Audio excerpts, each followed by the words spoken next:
ഹരേ കൃഷ്ണ.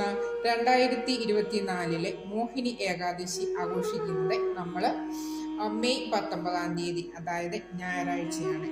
ഇപ്പോൾ ഏകാദശി തിഥി ആരംഭിക്കുന്നത് മെയ് 18 11:22 തിഥി ആരംഭിക്കുന്നത്. തിഥി അവസാനിക്കുന്നത് മെയ് 19 ഉച്ചയ്ക്ക് 1:50 ആണ്.